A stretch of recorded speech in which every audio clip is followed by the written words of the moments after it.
Hello everyone, welcome to my vlog. Today, pupunta ako sa China Bank.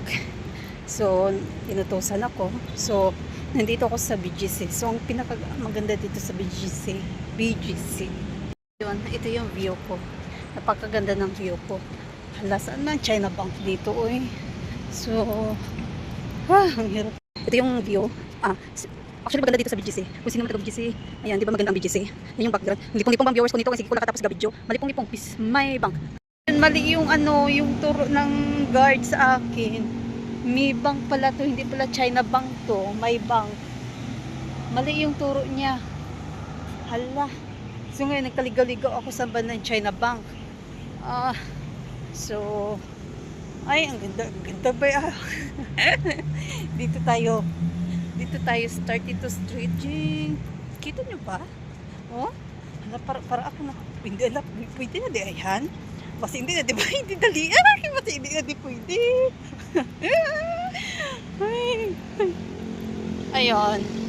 So, papunta ako sa 32 Street. Ayun, balik tayo. Pwede na di ah. Pwede na di ah. Dati, suga man eh. Design pa nila kung hindi nila pwede paagyan, no? So, let's go. Kita-kits tayo later doon. Feeling. Guys, finally, nakadeposit na ako sa uutosan ng amo dyan. Ako kasi nasa 28th Avenue ako, tapos ang China Bank nasa 32 Avenue. So, baka utosan kayo ng mga amo nyo nakatira dito sa BGC.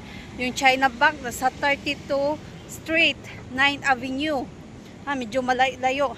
Tapos yung chinilas ko, pasira na rin, oh. Ay, nako, kapigado. Tapos nakakatawa pa, guys.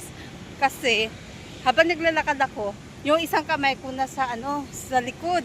Kasi nahawakan ko yung garter. Kasi, lagak ang shirt ko ba, nasoksok. Medyo layo. Amo kami, nagsugo-sugo ba?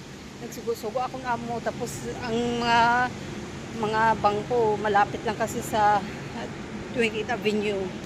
So, hindi ko expect na wala pala China Bank doon. Tapos, nasa 32 Street ang China Bank. So, ang akong suksok na shirt medyo lagak. So, ano pa pag magdalagan ko? Ang shirt ko gawagak-wagak man. Tagad lagan ha. Kupyat sa garter kay basi mawagak mahoyan ta. So, anyway. So, dito na ako sa 28th Avenue. So, ayun, may bagong bukas na restaurant. So, thank you for watching. Yun yung ganap ko today, yung afternoon. So, thank you guys. Bye!